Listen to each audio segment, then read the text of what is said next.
Morning. How are you guys doing today? Awesome. Joe did a good job of getting you up and around. I hope you met somebody new today. So that's part of our mission here, is to help connect people who are on the same journey with God.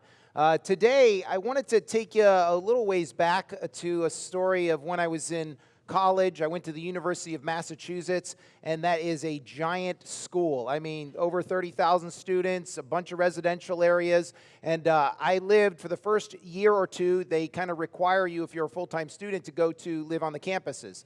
So a friend of mine from high school and I kind of banded together and made sure that we stayed near each other. So we actually were on the same floor in the residential building that we were in. And because of that, we met two other guys that were roommates, and they had moved. It was kind of our second semester. They actually moved onto the same floor because you could always transfer if you weren't happy with your building, after the semester was over.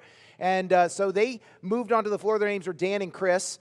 Now, my friend Scott, who I knew from high school, Scott and Chris, both Dan and I were very tall, but our friends were what you might say vertically challenged. They were a little smaller, and but they were about the same size, and so they saw this kind of unity, and they also saw that they could take each other if they wanted to. So, like, what I mean by that is that after they would hang out, they would always wrestle or fight, especially after you were out, and this is, of course, BC, before I was a Christian. If you went out drinking, you came back, inevitably, it was those two guys would end up wrestling together and doing something. It was not unusual to come back to the rooms and find them both covered in shaving cream because they had a shaving cream fight or something like that.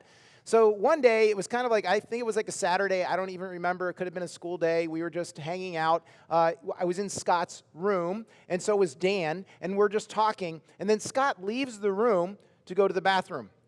He disappears. And so then Chris comes wandering in, and Chris is kind of like, hey, what's up, guys? And Dan, this guy was just always thinking, he grabs a bucket, and he hands it to Chris. He says, hurry up. Scott is after you with a bucket of water. Go. And so Chris takes the bucket and he runs away and he heads off somewhere to go fill up his bucket. And then, of course, while he's gone, Scott returns. And when Scott walks back into the room, Dan hands him a bucket. Hurry up! Chris is looking for you with a bucket of water. Hurry! And so Scott takes off. Now, you can only imagine what ensued when they saw each other with buckets of water. Of course, they started dousing each other. And this fight went on for like 45 minutes. I mean, they're wrestling. They're getting soaking wet. The floor is getting wet in the lounge area and everything. And we're just like having a ball, laughing at them, watching this whole thing unfold. Now, of course, as the kind of smoke clears and they get a little bit tired, they're like, well, why were you after me with a bucket? Why were you after me with a bucket? And they're like, I wasn't. Yeah, but Dan told me you were. Well, Dan told me you were. And they're like, oh. And they go back to the room, and of course, Dan is long gone at that point. He didn't stick around for that, I thought it was one of the best pranks that I'd ever seen, and Dan did it. I wish it was me. You just want to be those person who does one of those things, but it wasn't. And Scott and Chris were always out to get each other, so they just naturally believed Dan. I mean, they thought, okay, yeah, this is happening. You told me, I'm going to do it. And so their belief resulted in an action, one that was really fun to watch. It was like, okay, that was a good action. But what do you suppose will happen the next time if Dan tried that again? They're going to be like, no way, right? Because they kind of figured it out already. It wouldn't have resulted in the same reaction. And that's the same that's true for all of us. We act on what we believe. In the beginning, they thought, yeah, sure, it's natural that Chris or Scott's coming after me, so yeah, I'll take that bucket and attack them. But the second time that they'd been fooled, they're like, oh no, not going to happen again. When it comes to God, most of us want to increase our belief, our faith in Him, right? We want to keep going in the positive direction, believing that God is doing stuff in our lives and that He wants to do stuff for us. If we polled the average person on the street and everybody in this room, and I said, would you rather have less faith or more faith? I'm guessing, now I haven't done this, but I'm guessing like 100% or really up there are going to probably say, I want more faith. Because if you're sitting here talking, you're probably thinking, yeah, I'd probably want more faith if you were to ask me. To increase our faith, we must first understand where our faith is right now, right? If we're going to begin to increase our faith, then we have to look and say, well, where am I currently at so that I can get even better? When we get the feeling where we are supposed, this feeling that we get, about faith and where we're at is based on this principle. What we believe decides what we do. So if you want to get an idea of where you're at, like a feeling of where the gauge is of where you're at with your faith, we would look at what we're doing, because what we're doing is based on what we believe. And if we could see your actions, all of us, like what you're doing in your life, then we could understand more about who you are and what you believe. And God says that God says this, that our works are describing our faith in God, either dead or alive. And I'm kind of giving away a bit of the message here as we go through this, but we'll see how it all comes together. But if we want a faith that is alive, then we have to actually live it out loud. And so the question is, what are your actions saying about you and where your faith is today? You see, that's where we have to start. And then we can take the same principle of what we believe and applying and how it works out in our life. We can take this and actually apply this and use it to increase our faith. And I'm going to explain this as we go on today. And so here's what we're going to learn: how to increase our faith and how to understand where we're at right now. You see, we're in the book of James in the series called Everyday Faith. And James was the brother of Jesus.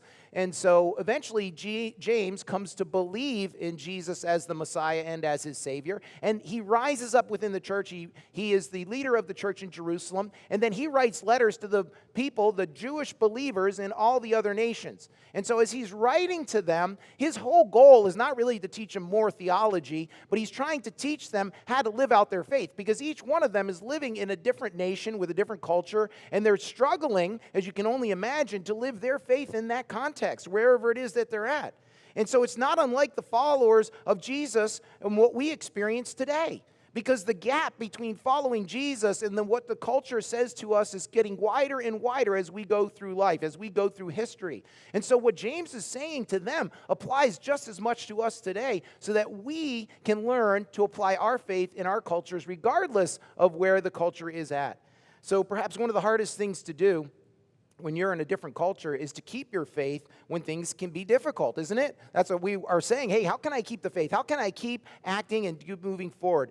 And so a question I want to ask today is, what is effective faith? What is effective faith that we can hold on to in our lives that's actually going to benefit us and benefit those around us? Because that faith will actually carry us through the difficult times. And also, how can we increase our faith? So James is going to start on this whole idea of faith. It's here up on the screen. What good is it, my brothers and sisters, if someone claims to have faith but has no deeds? Can such a faith save them? Suppose a brother or sister is without clothes and daily food. If one of you says to them, "Go in peace, keep warm and well fed," but does nothing about their physical needs, what good is it?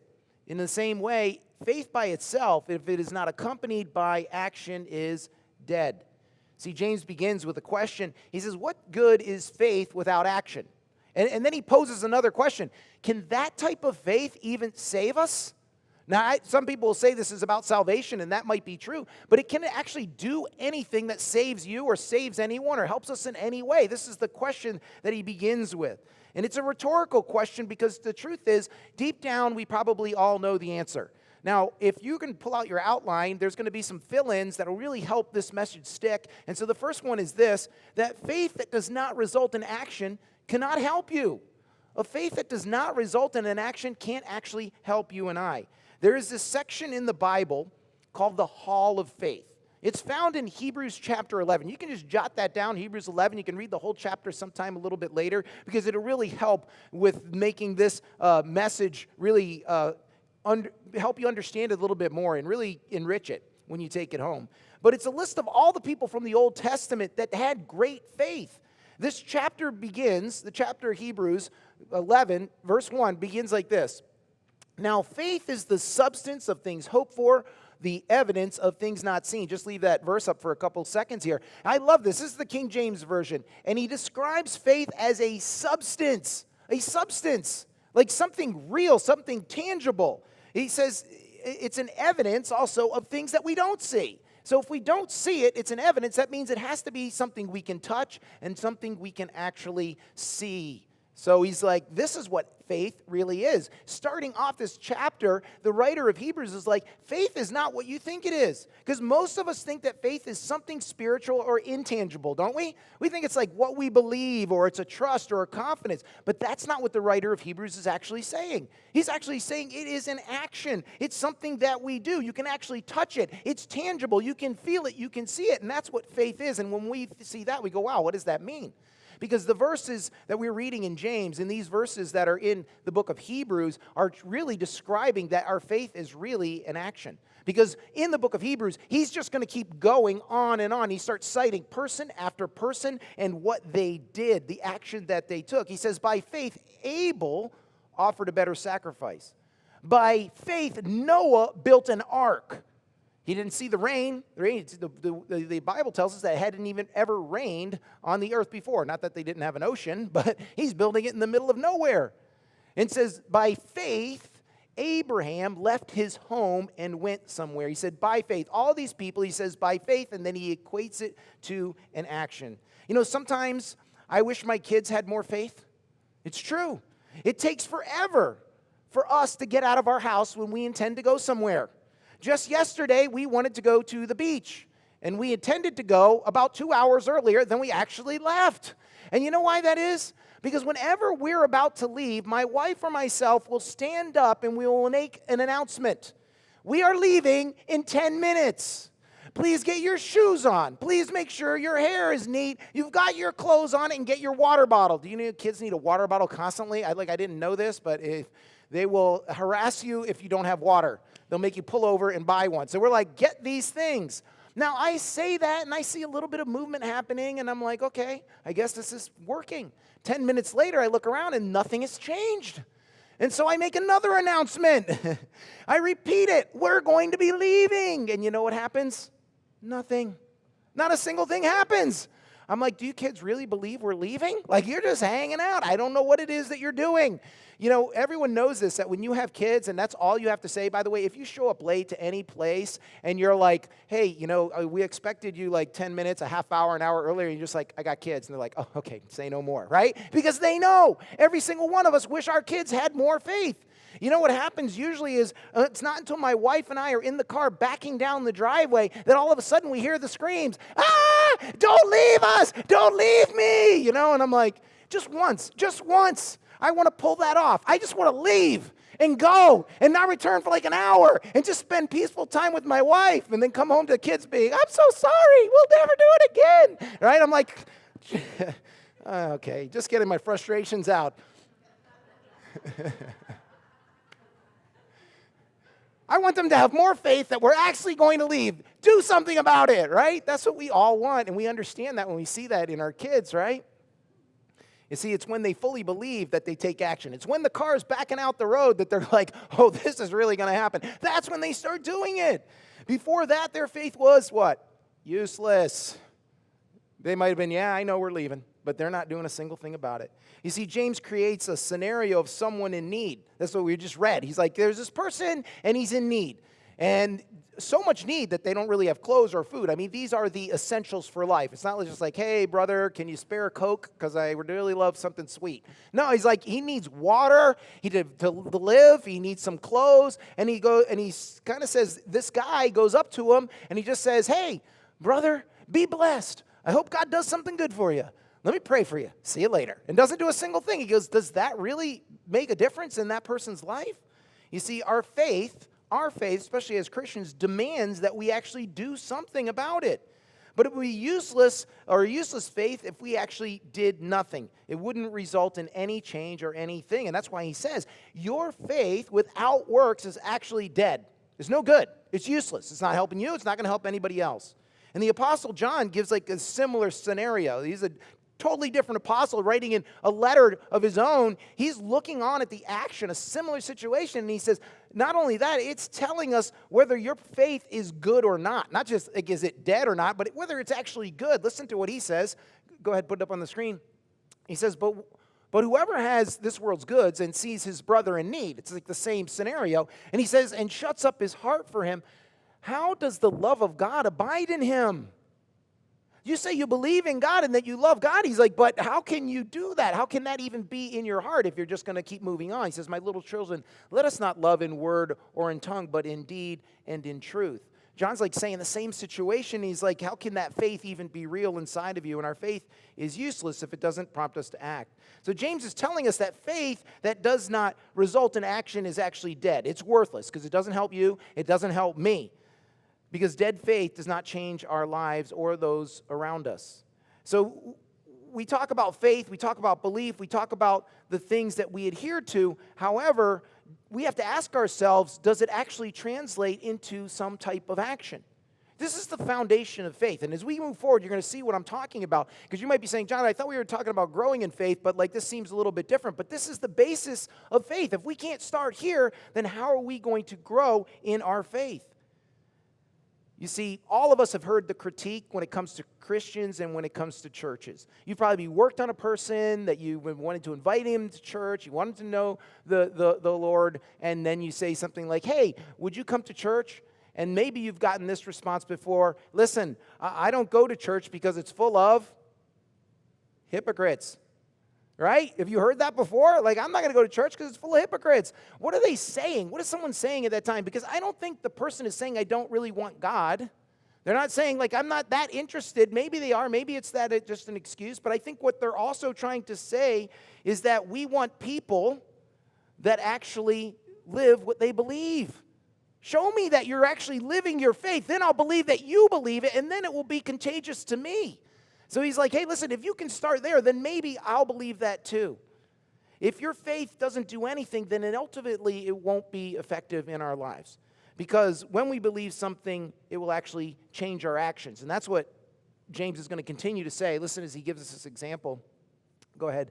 But someone will say, you have faith and I have deeds. Show me your faith without deeds, and I will show you my faith by my deeds. You believe that there is one God? Good. Even the demons believe that and shudder. He gets really rough there. You foolish person, do you want evidence that faith without deeds is useless?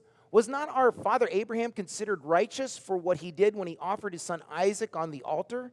You see that his faith and his actions were working together, and his faith was made complete by what he did. And the scripture was fulfilled that says, Abraham believed God, and it was credited to him as righteousness, and he was called God's friend. You see that a person is considered righteous by what they do and not by faith alone. So the second thing that might help you today is this: your actions are revealing what you truly believe. Your actions are revealing what you truly believe. Just saying something will not make it true. And this isn't a new concept for us. We know that just saying something doesn't make it true no matter how much we want to. No matter how much we say it, it doesn't come true. And I'll prove this to you by any one of you, especially the men here. Just try missing one of your wife's anniversaries, right? Your marriage anniversary, right? My wife, one time, it was her anniversary was coming up, and I think it was our anniversary, or it was her birthday. It was one of the two. And I said, hey, baby, what do you want for your anniversary or birthday? No, nothing. I don't really want anything. I'm like, okay. And I believed her. So you already know where this story goes. Right? You didn't get me anything? I thought you loved me. I do love you. I tell you all the time, right? They're not going to believe it, right? Come on, you forgot. You don't care. If you cared, you would have done something for our anniversary. And I'm thinking, the fact that I'm still here, doesn't that mean something to you? You're like, oh, right? You're like, listen, I am still here. It's our anniversary. We're both here together. That must mean I love you, right? And she's like, no. Something more. You need to do something like have an action. It would be really cool in our marriages if we could say, the ladies aren't going to think this, but the guys might. If we just said, I love you once, and it covered the whole time we were with you. The guys don't want to shake their heads and agree with me because they don't want to get an elbow in the gut. But no, I'm just kidding, guys. But it doesn't last, right? I could have said it. Listen, when we were married, honey, I said I'd love you and I would love you till we dead. Are we dead yet? No. So then I still love you, right? That's not going to work with my wife. She's going to be like, I need to hear it. I want to hear it. Guys, just as a little aside, rabbit trail here for a second. Points expire every day with your wife at midnight, okay? You brought her a bouquet of flowers. Don't tomorrow come back and say, but baby, I brought you that bouquet of flowers. And she's going to be like, well, what are you doing for me today? What are you doing for me lately? Right? No offense. Ladies want to be loved. We should love them. You guys deserve it, okay? But if we're not doing an action, and I just say to my wife all the time, I love you, but she's like, well, you don't take out the garbage. You didn't even look at our anniversary. You didn't do anything for that. You're not doing anything that shows me that you love me. Then how do I even believe? I'm going to begin to doubt that you love me. Because no matter what is going on, it's our actions that tell what we truly believe inside. James started this section out in this really interesting way. He says, you believe in God? Good. Even the demons believe in God, right? Like, okay.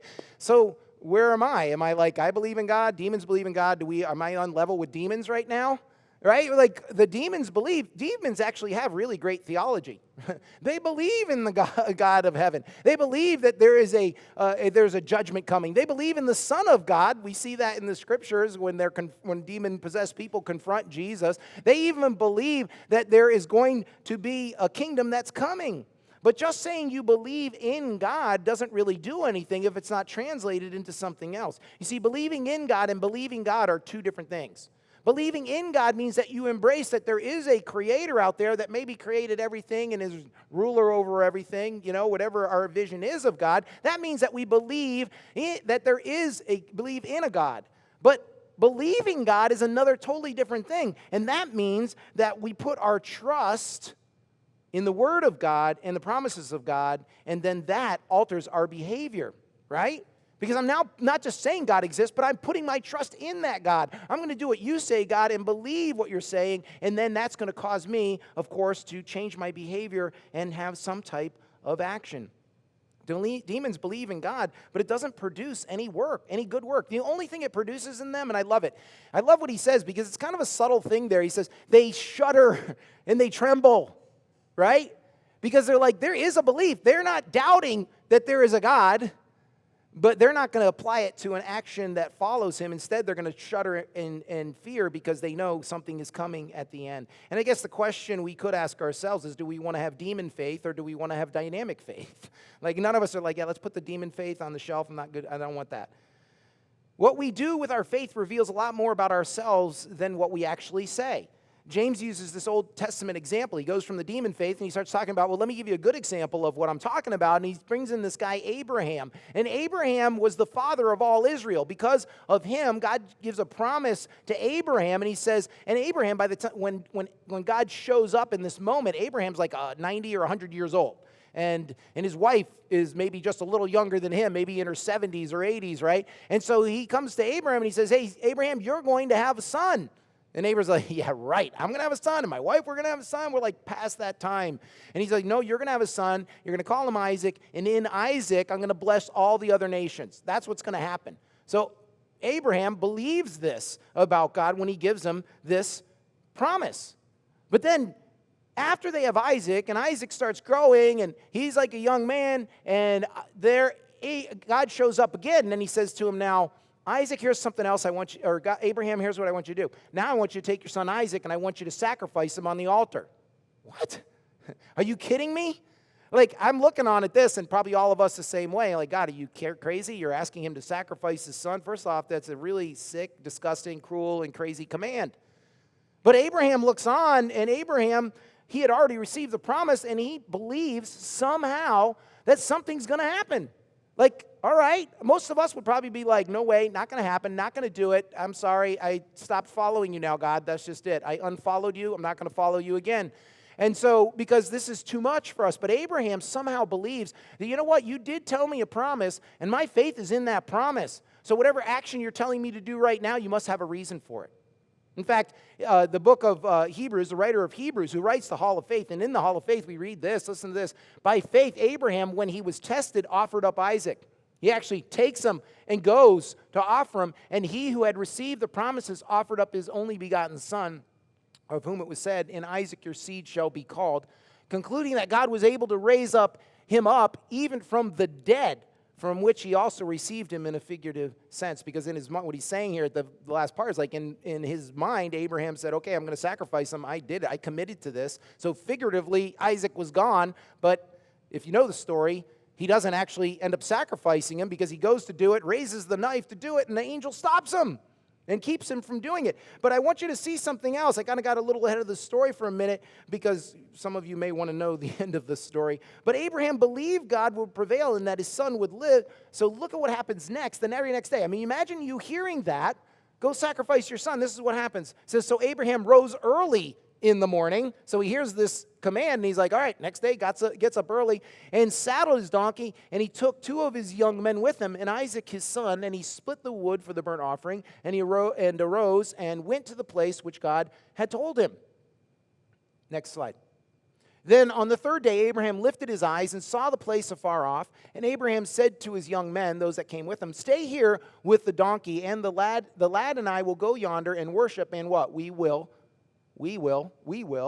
come back to you. He's like, I don't know what's going to happen. I'm going to go do what you say, but I trust that it's going to happen, that you're going to come back. And there are a few things that we can learn about this moment in Abraham's faith, and I think this is why James is talking about it, because the first thing is that Abraham's faith resulted in immediate obedience. Immediate obedience. I mean, if you had told me, if I was in the same situation, the next line would have said, like, 4 weeks later, John was still contemplating what it meant to sacrifice. Like I'm like, yeah, did you really mean, did I hear that right? Maybe it was just a bad dream, right? That's would have been me if you had written that in. But God is looking for you and I, this kind of now faith.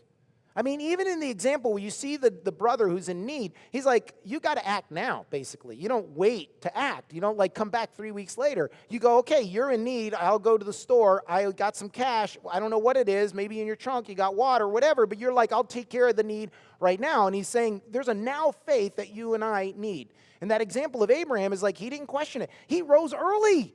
I'd have been sleeping later and later and later saying, like, this can't be right. I'm not going to, at least I'll get up at noon, whatever. But he even gets up early, gets going. Another thing that you can write down if you want, that the first one was that his faith resulted in immediate obedience, but Abraham's faith saw his faith as worship. He saw his faith as worship.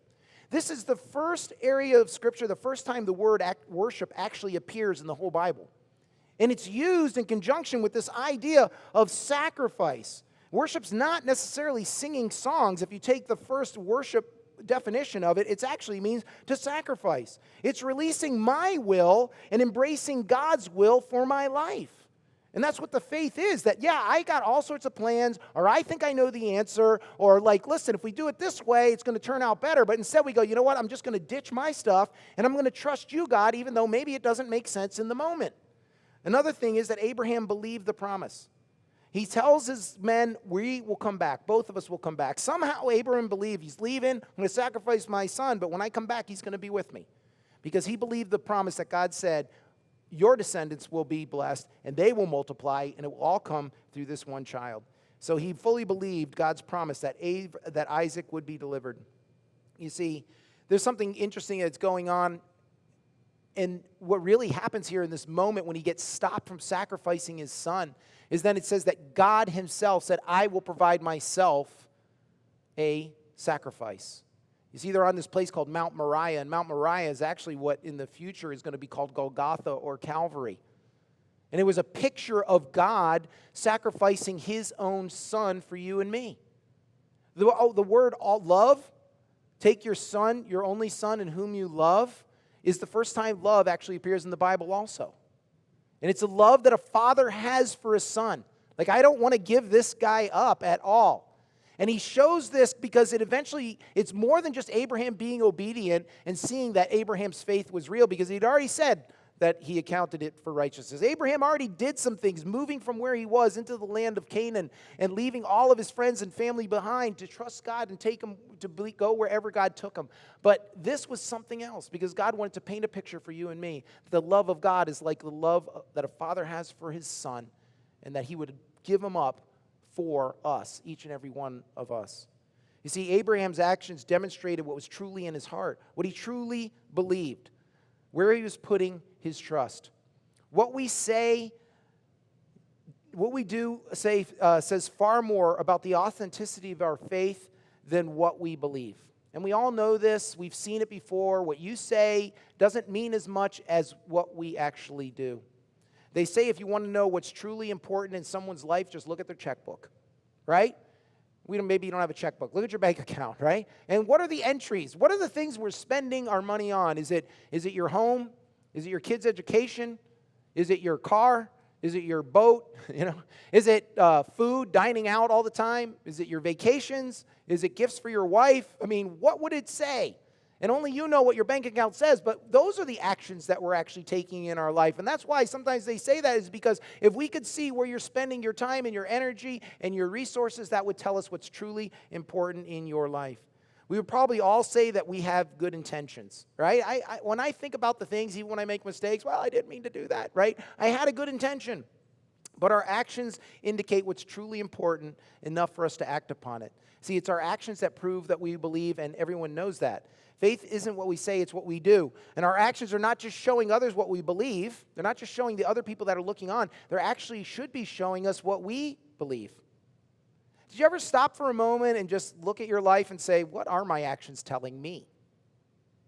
Because sometimes we can be going through our lives and we're like doing stuff and then we go like, that was all right. And we give ourselves kind of the pass because I had good intentions. But if we actually stop for a moment and examined what we're actually doing or why we do or don't do something, we would probably look at and see ourselves a little bit differently. And this is a question that each and every one of us should ask ourselves from time to time is what are my actions actually telling me?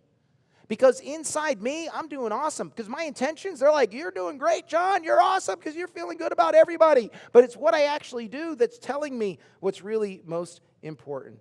And this is kind of a key to real growth in our lives. If we would stop for a moment and just say, what am I actually doing? And what is that telling me about what's important to me and what I believe? So James, he continues. We're going to be closing here shortly, but he says, the last part of the verses here, go ahead. In the same way, was not even Rahab the prostitute considered righteous for what she did when she gave lodging to the spies and sent them off in a different direction? As the body without the spirit is dead, so faith without deeds is dead. He keeps telling us this same thing, but he uses another example here. And so one more fill-in, if you will, in your outline is this. Faith grows only when we apply it to our lives. Faith grows only when we apply it to our lives. So if you don't know the story of Rahab, there's this time where all the children of Israel had been enslaved in Egypt. Moses is sent to deliver them, and they spend 40 years walking through the desert to get to the promised land that God had for them. And when they get to the edge of the promised land, they're about to enter in, and they now are under the leadership of a guy named Joshua. And they encounter this city called Jericho. It's the first city that they're going to come upon. And their goal is, well, we got to take that over because we're supposed to take over the promised land. And so they send spies into the land, into the city of Jericho. It's got these huge, gigantic walls. And the spies are there. And the king of Jericho finds out somehow that there are spies wandering around in their city. So he sends out a search party. And they're going from house to house, searching and searching and searching. And now these two guys, these two spies, they come to a woman named Rahab. She's a harlot. And so she takes them in, and she is going to watch over them and hide them on their roof. So on her roof, because she wants to take care of them. And here's why. We can just read it right from the book of Joshua. Go ahead, put it up. Now before they lay down, she came up to them. So they're up on the roof. She's hiding them. They came to find her, search her house. And she says, no, they've already left. But she comes up afterward and talks to them and says to the men, I know that the Lord has given you the land, and that the terror of you has fallen on us, and that all the inhabitants of the land are faint-hearted because of you. For we have heard how the Lord dried up the water of the Red Sea for you when you came out of Egypt, and what you did to the two kings of the Amorites who were on the other side of the Jordan, Sihon and Og, whom you've utterly destroyed. And also, and as soon as we heard these things, our hearts melted.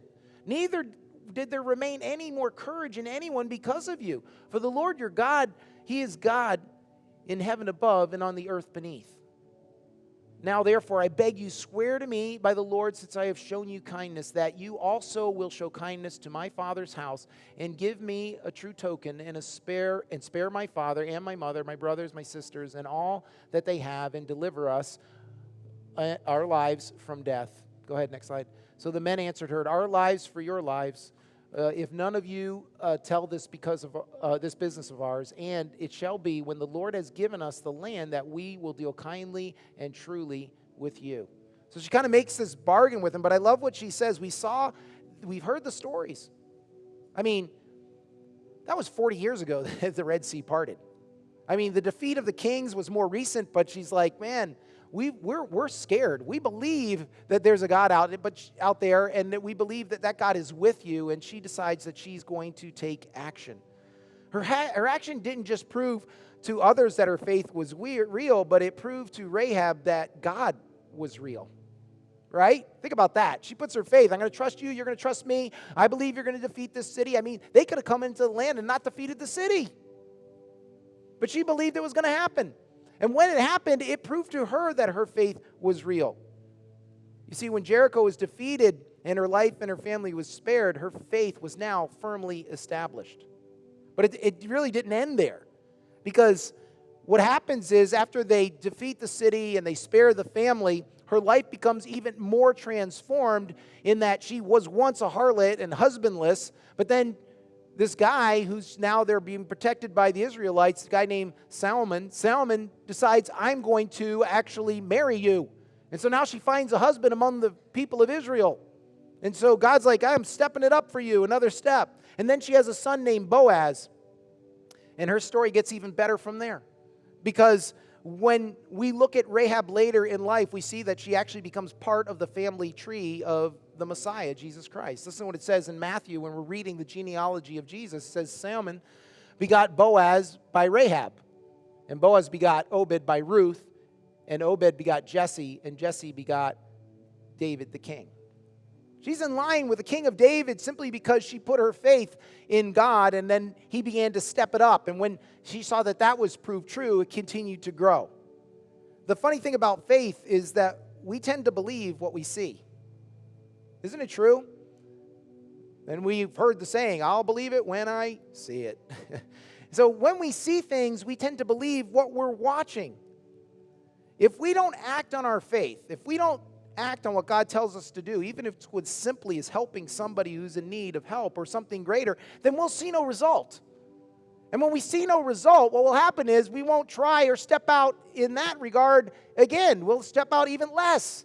And what happens over time when we see no result again, we just keep diminishing our faith and diminishing our faith and diminishing our faith because we never decided to step out and act in the first place.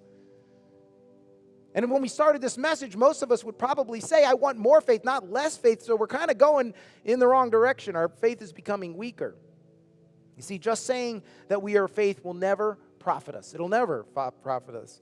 Without acting what we believe, it only leads to empty life and empty living, and it will impact our impact on others. It will limit our impact on others. But when we act on our faith, that's when our faith grows. Because when we step out in faith and we see something happen, then we're like, wow, that kind of worked. I think I'll do that again. And then we do it again, and it gets greater, and we have bigger and bigger opportunities, and our faith in God begins to grow. If we want to grow our faith, we begin by stepping out and trusting God, even in the small thing. It doesn't really matter where your faith is. You don't have to have great faith to begin to grow your faith. It could be small, teeny, tiny faith, but if you just act on that one teeny, tiny thing, and you see God work, it's going to begin to grow. You see, when we see a result, we see a person that gets provided for, there's something that goes inside of our hearts, and we're like, wow, you should have seen the smile on that face. You should have seen what that did to that person when I just gave him a drink of water, or when I gave him some food, or whatever it was that I did. Or when you get an answer because you stepped out in faith and you said, I was going to trust you, God, even though it didn't make sense, but I went that way, and man, I got an answer. I am so excited. Now our faith is built, and we're like, yeah, that's going to work even more. Or we see God coming through in an impossible situation, and we're like, yeah, you should have taken control of that. Yeah, but I didn't want to. I don't know. Something was just telling me, just give in God's hands. And then God does it, and you're like, whoa.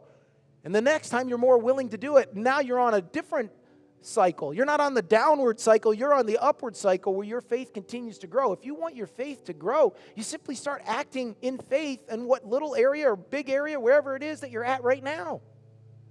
Because when that happens, that's how our faith is going to grow. The only path to growing our faith is stepping out in faith, taking an action, and living it out. You know, we have to decide what type of faith we want to have. Today, you have to decide what type of faith you have. You get to make that choice. And faith is just, we think sometimes it's like this mysterious gift. Like you either have it or you don't, right? And I guess in some ways, the Bible talks about that it is a gift, that faith is a gift, but each and every one of us can grow faith. Each and every one of us can have faith. It's not like, oh, he has it and I don't. We can get our own faith simply by trusting God and doing what he says. And when we do that, we continue to grow and we keep getting stronger, keep getting stronger. I was just at this conference this week, and it was this leadership conference, and I'm listening to all these stories of these people, head of CEOs of giant churches, and I'm thinking, how do I get there, God? How do you get from where we're at right now to there? And the answer is simple. Just take a step of faith. Keep moving, keep moving, keep moving, keep trusting. And when you do that, it will grow. What kind of faith do you want to have? Here's the good news. Here's the good news. We get to decide that. You get to decide what type of faith that you want today and what you want tomorrow and the days after that. And all you got to do is trust God, step out in faith, and watch it grow. Let's pray. God, I thank you. Lord, sometimes we look at the Christian life and we think you require so much of us, or we have to work so hard, Lord, to achieve or to be good in your eyes, or maybe to have the life that we want, or to be impactful for your kingdom. But God, you make everything so simple. We are the ones who complicate it. Lord, help us to just take the simple step of faith, whatever it is, the one that's before us today, right now, the one we've been thinking about maybe during this message, or God, the one that we're realizing in this moment. God, help us to just step out and trust. But not just say we believe it, but take the action that we're being prompted to take. Because it's in that action where more faith can be found. It's in that action where power exists, where change exists, where impact, influence, Lord, where the power to change the world actually exists, even in the simple steps that we take. So God, help us to do that every single day. To recognize the moments, God, that you're saying, yes, step now. Don't just contemplate. Don't wait 3 weeks. Don't be thinking about what's been said, but just take the step and move forward. God, help us to have that kind of faith, to continue to move forward and grow. Because God, after all, you've put it in our hands. Help us steward that faith well. If we can all remain in an attitude of prayer for just a moment. You know, faith is required by God. There's a Bible verse that says, without faith, it's impossible to please God.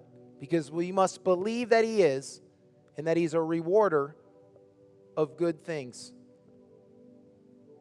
You see, we have to believe that he is, but we also have to believe that he rewards the steps that we take. And that's how relationship is built with God. The truth is, every one of us have made mistakes that have separated us from God. But God doesn't like that, nor does he want that, and it breaks his heart. And so God gave the ultimate sacrifice by offering his son, just as Abraham was willing to do, for us, for you, and for me, because he wants you back. And so basically what happened is he came down to the earth in the form of man, died on a cross for you and me, and on that cross, because he was sinless, he paid for every sin that you and I have ever committed and ever will commit. And by paying for that, he's now able to offer us his righteousness. And so what happens is when we ask Jesus into our heart, we open up and ask him inside, he takes all of those things that we've done wrong and he takes them away. The Bible tells him he removes them as far as the east is from the west. So you know what happens if you start walking west and never turn around? You'll never find east. That's what he's saying. You'll never find it again because I've removed it from you. And what I'm going to do is take instead and give you my righteousness. It's an exchange. And when I see your righteousness, then you're acceptable to me, and we've restored this relationship. If something spoke to you today about taking a step of faith, this is the greatest step of faith you can ever take, because this righteousness is received only by faith. It can't be earned. It can't be bought. Nothing you can do can earn it or get it. The only way it can be received is by faith, trusting that God says, I've paid for it all. And you see, something happens when we hear that God says, I paid for it all. Our hearts are drawn to him. And our hearts are like, you paid for it? God, what can I do for you? And God says, nothing, just be my child. If you want that relationship with God, it starts by inviting Jesus into your heart. And I'm going to offer you that opportunity right now. All you do is just invite him in, say some words. So I'm going to lead you in a prayer. I'm going to lead you in these words, but it's your heart. So if we could all just pray this together out loud, no one has to pray alone. Dear God, I invite you inside to be my God, my Savior, and my friend. Wash me clean. Forgive my sins. I've decided today to follow you, Jesus, from this day forever. I'm yours. Help me to walk in faith every day. In Jesus' name I pray. Amen.